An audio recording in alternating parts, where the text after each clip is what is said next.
اسلام آباد پہنچنے تک اس سے یہی کرنا تھا، یہی سوچنا تھا۔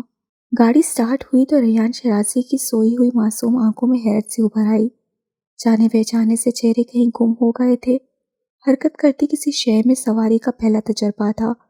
اس کا ننھا سا دل اور شدت سے دھڑکنے لگا تھا۔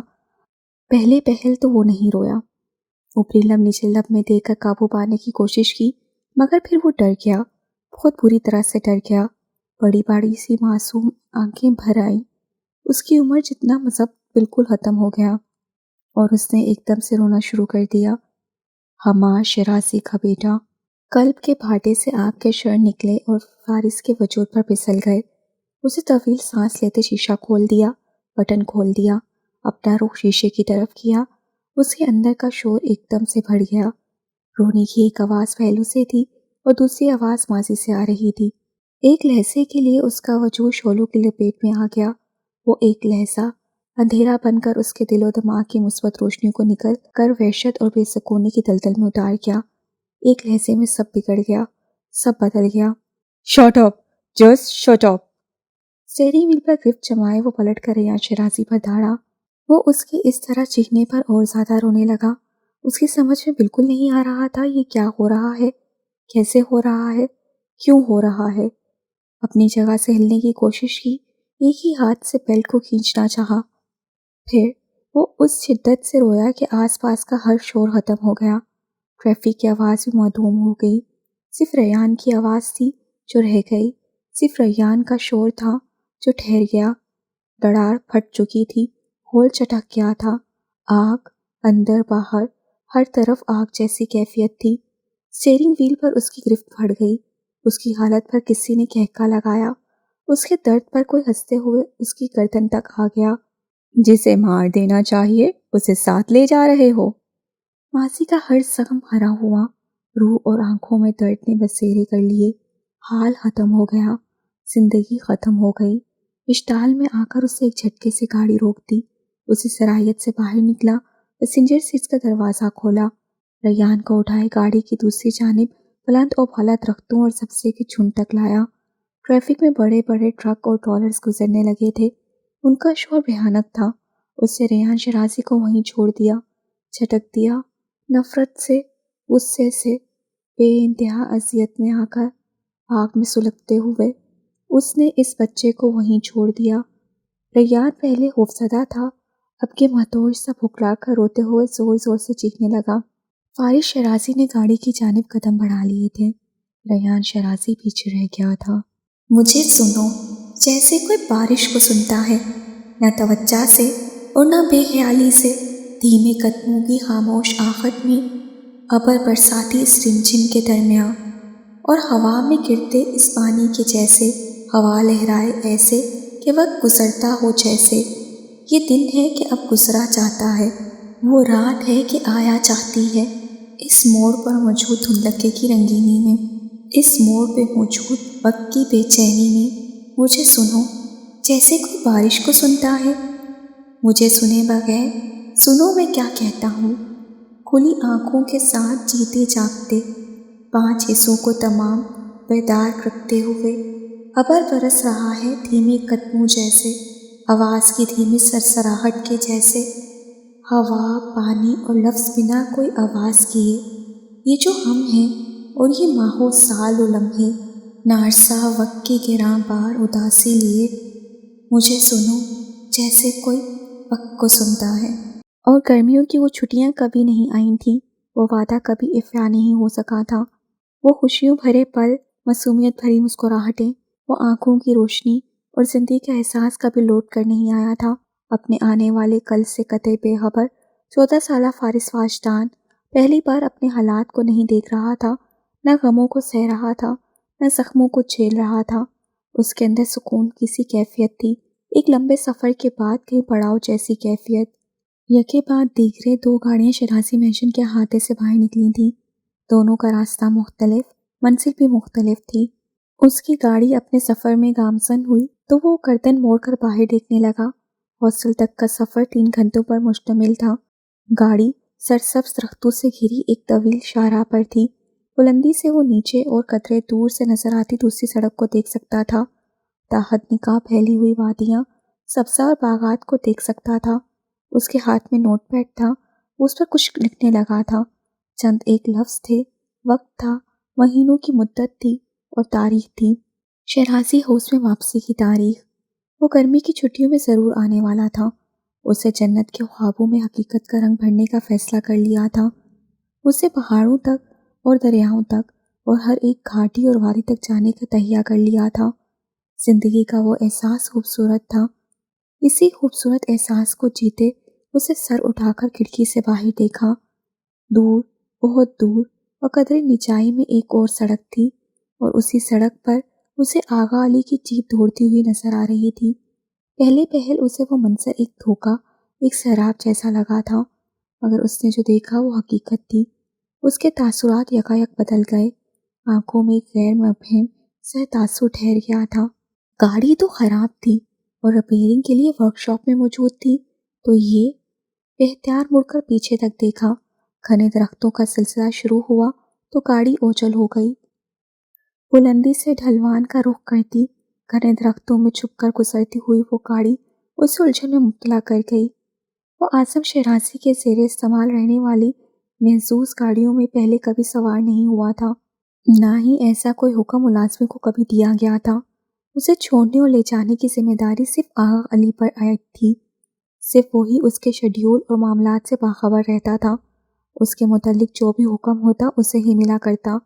مگر اب آغا علی نہیں تھا، دو گارڈ تھے، اور ان کے انداز سے واضح تھا وہ بھی کسی سخت حکم کے تائب تھے۔ وہ ذرا سا مشکوک اور کچھ مضطرب ہو کر دونوں گارڈز کو دیکھنے لگا تھا۔ ایک گارڈ ڈرائیو کر رہا تھا تو دوسرا چوکنا ہو کر بیٹھا تھا۔ جانے کیا وجہ تھی کہ اس کے احساسات عجیب ہونے لگے۔ چھٹی حس نے خبر کرتی کچھ غلط ہونے کو ہے۔ گہری سانس لے کر ہر طرح کے منفی خیالات کو جھٹکتے وہ نوٹ پیڈ پر جھک گیا۔ مزید چند ہی لفظ گھسیٹے تھے جب فائرنگ کی آواز کے ساتھ گاڑی ایک جھٹکے سے بے قابو ہوئی تھی۔ شیشے جھمکے سے ٹوٹ کر بکھرے تھے۔ اس کے ہاتھ سے قلم چھوٹا تھا، نوٹ پیڈ بھی، پانی کی بوتل بھی۔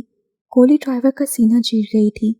ایک زبردست جھٹکے سے وہ اگلی نشست سے پیچھے کی طرف اور پھر دروازے سے ٹکرایا تھا، اس شدت سے کہ شیشے کے ٹکڑے پشت اور سینے پر گھسے چلے گئے۔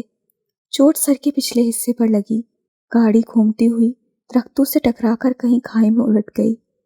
اس کی آنکھیں کھلی تھیں مگر کچھ دکھائی نہیں دے رہا تھا، نہ ہی سماعت کام کر رہی تھی۔ وہ سیٹ بیلٹ میں پھنسا ہوا تھا، اس کے ہاتھ بے جان سے لٹک رہے تھے۔ پیشانی سے پھوٹتی خون کی دھار قطرہ قطرہ گرنے لگی، شیشے کے ٹکڑوں کو رنگنے لگی۔ اس نے آنکھیں کھول کر دیکھنے کی کوشش کی تھی۔ گاڑی کا اگلا حصہ جھمکے سے آگ کی لپیٹ میں آیا تھا۔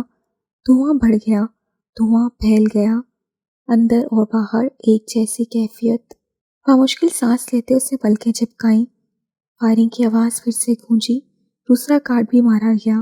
اس نے کسی قدر کوشش سے اپنے ہاتھوں کو جنبش دی، بامشکل کھینچ کر بیلٹ تک لایا۔ کھلتی بند ہوتی آنکھیں ان قدموں کو دیکھ سکتی تھیں جو اس کی کھڑکی کے پاس آ رکے تھے۔ سڑک پر تیزی سے فراٹے بھرتی آغا علی کی جیپ آنکھوں میں لہرائی۔ ذہن میں کوئی درد خیال بن کر ابھرا۔ تلخ حقیقت نے اسے گردن سے پکڑ لیا۔ آنکھ کنارے آنسو خون میں شامل ہوا، صفحے پر گرا، تاریخ پر ثبت ہوا۔ ملازموں کے بچے ان گاڑیوں میں سفر کر سکتے ہیں؟ جی، صاحب نے اجازت دی ہے۔ شوق سے گزرتے، کرب اور اذیت کا ادراک کرتے، بامشکل سانس لیتے، ہمت پیدا کر کے بیلٹ کو کھولنا چاہا، پوری قوت سے، پوری شدت سے، مگر انگلیوں میں طاقت نہ رہی۔ آہنی دروازہ ایک جھٹکے سے کھینچا گیا تھا، غالباً کھولنے کی کوشش کی جا رہی تھی۔ گاڑی میں دھواں بڑھتا جا رہا تھا، شعلے تیز ہو رہے تھے۔ ہر حال میں لڑکا چاہیے اور زندہ چاہیے۔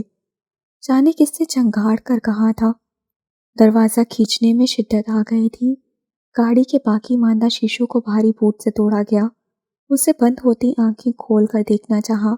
اس سے اگلی نشست پر 2 لاشیں تھیں اور تیسری لاش وہ ہو رہا تھا۔ سیٹ بیلٹ کھول دیا گیا، 2 مضبوط ہاتھوں نے اسے پکڑ کر کھینچا۔ شیشے کی رگڑ سے پشت چھل گئی، درد کی لہر دھانے بازوں سے اور کندھوں سے اٹھتی ہوئی اسے پسلیوں تک محسوس ہوئی۔ وہ بے جان ہوتا ایک دم سے چیخا تھا اور اگلے ہی پل وہ گاڑی سے باہر تھا۔ اسے کھینچتے ہوئے شعلوں کی سط میں آتی اس گاڑی سے دور کر دیا گیا۔ اسے دھندلی نگاہوں سے آگ کی لپیٹ میں آتی اس گاڑی کو دیکھا۔ آواز دھماکے کی تھی، اس کا وجود اندر تک لرز اٹھا تھا، اور وہ آخری منزل، وہ آگ، وہ شعلوں کا منظر، موت کا منظر۔ میں گرمیوں کی چھٹیوں میں ضرور آؤں گا۔ سبزہ، ہریالی اور باغ، اور دور تک پھیلا ہوا سبزہ آن کی آن میں راکھ ہو گیا۔ روشنیاں گل ہوئیں، درخت مرجھا گئے۔ وعدہ؟ آسمان تاریک اور ایک دم سے سیاہ ہو گیا۔ پکا وعدہ؟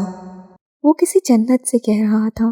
اس کی سوچ، خیالات، درد کا احساس، خوف کا ادراک، سب جامد ہوا۔ آنکھیں بند ہو گئیں۔ تاریکی نے جیسے اسے مکمل طور پر نگل لیا تھا۔ مجھے سنو، جیسے کوئی بارش کو سنتا ہے، گیلے تارکول کے اوپر چمکدار برستا ابر دھواں سا اٹھائے اور غائب ہو جائے، رات اتر کر مجھے دکھانا شروع کر جائے۔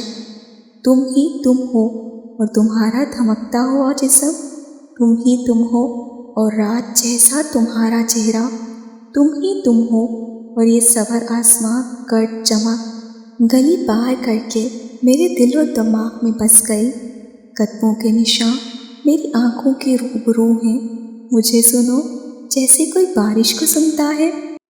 جمیلہ داؤد کا امریکہ میں یہ دوسرا ہفتہ تھا، اور اس دوران ایک بار بھی ان کا رابطہ فارس واجدان سے نہیں ہو سکا تھا۔ وہ کئی بار شرازی مینشن میں کال کر چکی تھیں۔ ہر بار ملازم فارس کا نام سنتے ہی ان سے معذرت کر لیتے تھے۔ عاصم شرازی کا حکم تھا، وہ اپنے مالک کی خلاف ورزی نہیں کر سکتے تھے۔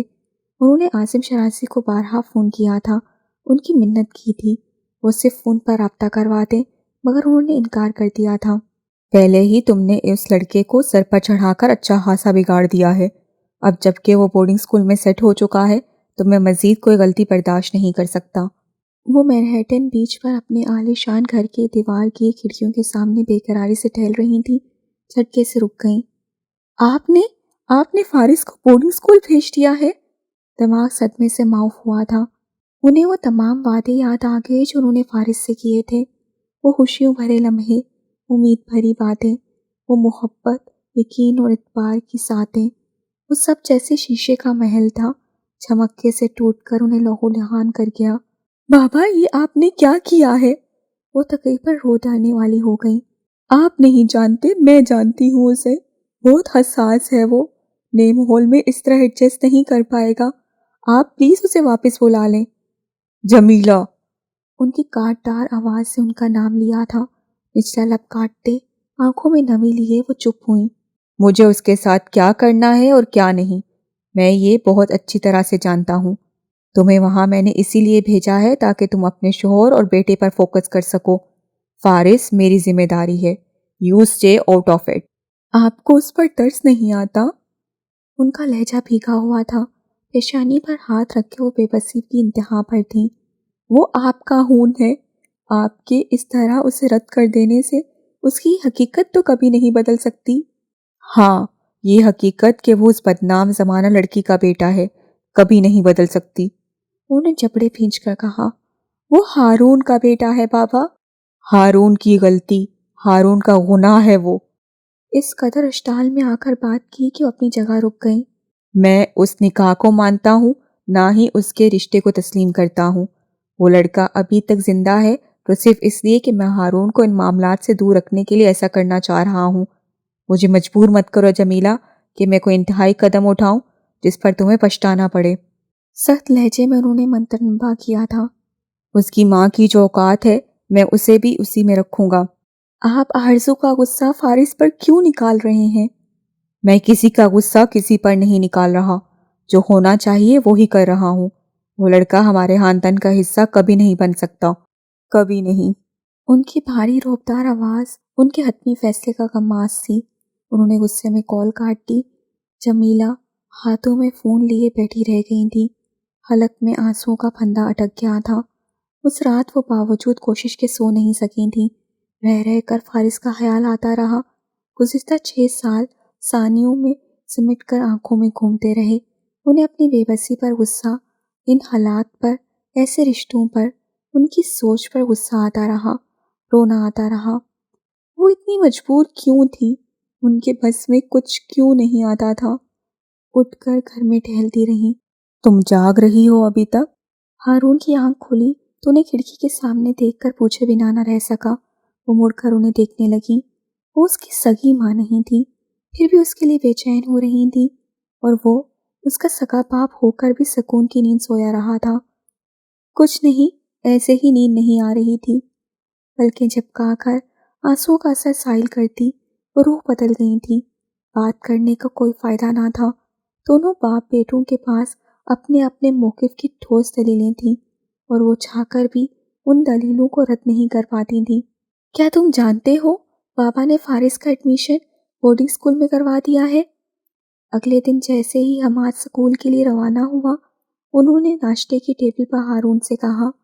کپ پر اس کی گرفت بس ایک لمحے کے لیے مضبوط ہوئی تھی، تاثرات بھی ایک لمحے کے لیے بدلے تھے، آنکھوں کا ارتکاز بھی اسی مدت کے لیے بھٹکا تھا۔